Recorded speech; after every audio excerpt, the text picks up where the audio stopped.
किराना दुकानदार भाइयों, जैसा कि आप लोगों को पता है कि मेरी एक किराने की शॉप है, तो मैं किराने से ही जुड़ी वीडियो बनाता रहता हूँ।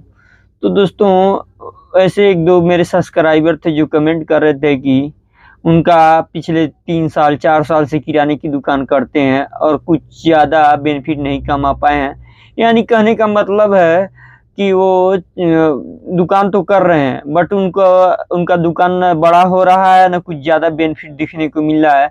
तो आज की इस वीडियो में ही बताऊँगा कि जो छोटे दुकानदार हैं, वो किन कारणों की वजह से अपनी दुकान को बड़ा नहीं कर पाते हैं या ज़्यादा फ़ायदा नहीं कमा पाते हैं। तो दोस्तों, वीडियो बहुत ही इंटरेस्टिंग होने वाली है, तो वीडियो को बिना स्किप किए हुए आखिर तक देखिएगा दोस्तों। उससे पहले अगर आपने अभी तक हमारे चैनल मॉडर्न किराना बिज़नेस को सब्सक्राइब नहीं किया है, तो प्लीज़ यार सब्सक्राइब करें तथा साथ में बेल आइकन को भी ज़रूर दबाएँ, क्योंकि मैं किराना बिज़नेस से जुड़ी हर एक बारीकी पे वीडियो बनाता रहता हूँ। तो चलिए दोस्तों, देर न करते हुए फटाफट से वीडियो को शुरू करते हैं और जानते हैं कि वो कौन से कारण हैं जिसकी वजह से छोटे किराना दुकानदार भाई पैसा नहीं कमा पाते हैं, अपनी दुकान को ग्रो नहीं कर पाते हैं या बड़ा नहीं कर पाते हैं। तो दोस्तों, वीडियो को शुरू करते हैं और पहले स्टेप की बात करें तो इसमें रहता है कि ज़्यादा मेल ना होना। अब कहने का मतलब ये है कि आपकी दुकान पे अगर मेल ज़्यादा नहीं रहेगा, तो आपके दुकान पे ज़्यादा कस्टमर नहीं आ पाएँगे, तो जिससे आपको ज़्यादा बेनिफिट नहीं होगा। इसीलिए आपको अपनी दुकान पे ज़्यादा मेल रखने की आवश्यकता होगी।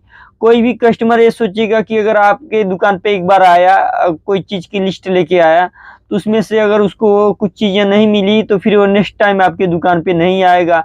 तो आपको अपनी दुकान पे हर वैरायटी का सामान रखना है और मेल भी रखना है दोस्तों। यानी कहने का मतलब है कि अपनी दुकान पे ज़्यादा क्वांटिटी में सामान रखें। तो आप अगर छोटे व्यापारी हैं, तो आप को कोशिश करना है कि थोड़ा-थोड़ा हर वैरायटी का सामान रखना है और मेल भी रखना है दोस्तों। तो चलिए दोस्तों, वीडियो में आगे बढ़ते हैं और नेक्स्ट स्टेप की बात करें, तो नंबर 2 पे रहने वाला है दोस्तों कि प्लानिंग। तो दोस्तों, ये है कि छोटे बिजनेसमैन जो होते हैं, यानी छोटे दुकानदार होते हैं, वो अपने शॉप को लेके कोई प्लानिंग नहीं होता। वो बस ये सोचते हैं करना क्या है, सामान लाना है, बेचना है। उनको ये नहीं प्लान बनाना होता है कि सामान कैसे खरीदना है, कितने में बेचना है, इसका इंटीरियर कैसे बनाना है। भविष्य यानी उनको अपनी दुकान के लेके कुछ योजनाएँ होनी चाहिए दोस्तों। अगर आप प्रॉपर प्लानिंग नहीं करेंगे, तो दोस्तों आप अपनी दुकान का ग्रो नहीं कर पाएँगे। तो आपको प्लानिंग बहुत ज़रूरी है दोस्तों। अब प्लानिंग के तहत सब चीज़ प्लानिंग के ही तहत आता है दोस्तों। तो चलिए दोस्तों, आपको वीडियो में आगे बढ़ते हैं और नेक्स्ट स्टेप की बात करें, तो दोस्तों ये रहने वाला है, आप अपनी दुकान का हिसाब-किताब नहीं करते हैं। तो दोस्तों, हिसाब किताब करने का मतलब क्या है, आपको डेली आप अपनी दुकान का हिसाब किताब करें, कितने का सामान आया, कितने का बेचा, कितनी दुकान में स्टॉक है दोस्तों। तो हिसाब किताब करेंगे तो आपको मालूम चलेगा कि आपको किस आइटम में ज़्यादा घाटा हो रहा है, किस आइटम में ज़्यादा बेनिफिट हो रहा है, कौन सा स्टॉक ज़्यादा है, किसी चीज़ का स्टॉक कम है। तो आप अपनी दुकान का हफ्ते में एक बार सर्वेक्षण करें, महीने में जो भी आपको पॉसिबल हो सके तो आप करें। अगर आपकी छोटी दुकान है तो हफ्ते में भी कर सकते हैं। तो दोस्तों, आपको अपनी दुकान का हिसाब किताब बहुत ज़रूरी है दोस्तों। तो चलिए दोस्तों, वीडियो में आगे बढ़ते हैं और नेक्स्ट स्टेप की बात करें, तो ये रहने वाला है कि दुकान का पैसा दुकान में न लगाना दोस्तों। अभी क्या कुछ ऐसे दुकानदार भाई होते हैं जो कि वो दुकान से जितना पैसा निकलता है, यानी जो जितना बेनिफिट होता है, उसका पैसा दुकान में नहीं लगाते हैं, वो अदर चीज़ पे खर्च कर देते हैं दोस्तों। तो आपको कोशिश करना चाहिए कि दुकान का पैसा दुकान में ही लगाएँ, जिससे यानी जितना आप दुकान से फ़ायदा प्रॉफ़िट कमा रहे हैं, कुछ अपना जेब खर्च निकालने के बाद आपको बाकी का फ़ायदा अपनी दुकान पे ही लगाना पड़ेगा दोस्तों। इससे आपका दुकान जो होगा ग्रो करेगा और आप भविष्य में ज़्यादा सर्वाइव कर पाएँगे दोस्तों। तो चलिए दोस्तों, वीडियो में आगे बढ़ते हैं और नेक्स्ट स्टेप की बात करें, तो 5वें नंबर पे रहने वाला है कुछ अलग ना करना। यानी कहने का मतलब अपनी दुकान को कुछ यूनिक करना रहता है। जैसा कि आप लोगों को पता होगा कि अगर आपका कॉम्पिटिटर जो चीज़ बेचता है, जैसा आपका कॉम्पिटिटर माल बेचता है, जैसा आपका कॉम्पिटिटर का इंटीरियर है यानी शॉप है, आप उसी तरह के शॉप करेंगे तो क्यों आपकी दुकान पे कस्टमर आएँगे। कुछ हटके अपनी दुकान पे शॉप को करना पड़ेगा दोस्तों, चाहे स्कीम देना हो, चाहे कुछ हटके सामान ही बेचना हो।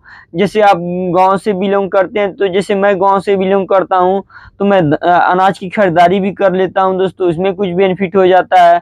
सब्जी-वब्जी सब बेचता हूँ दोस्तों। और बात करें आप ऑनलाइन भी कर सकते हैं। जैसे कि कहने का मतलब है, जो आपका कॉम्पिटिटर नहीं कर रहा है, आप वो चीज़ अपनी शॉप पे रख सकते हैं दोस्तों, तो आप कुछ अलग यूनिक कर सकते हैं दोस्तों। इससे भी आपका दुकान जो है कुछ टाइम के बाद नेक्स्ट लेवल पे जाएगी और सेल भी बढ़ेगा दोस्तों। तो चलिए दोस्तों, वीडियो में आगे बढ़ते हैं और नेक्स्ट स्टेप की बात करें, तो ये रहने वाला 6वें नंबर पे रहने वाला ये है कि पुराने तरीके से व्यापार को करना।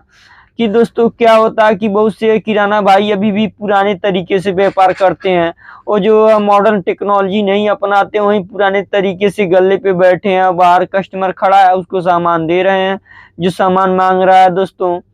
तो अब ये जो है तरीका बहुत पुराना हो गया। आपको सुपर मार्ट टाइप, आप भले ही छोटा दुकान कर रहे हैं, लेकिन आप सुपर मार्ट टाइप ही खोलें, ताकि कस्टमर अंदर आए और जो चीज़ इसको पसंद आए वो एक चीज़ लेने के बजाय 2 चीज़ भी लेके जाएगा। तो आप कोशिश करें कि नई टेक्नोलॉजी के साथ अपनी शॉप को ओपन करें, और साथ में जो है ऑनलाइन पेमेंट की सुविधा अपने दुकान पे उपलब्ध कराएँ। इससे भी आपको बहुत ज़्यादा बेनिफिट होगा और आपका शॉप ग्रो करेगा दोस्तों।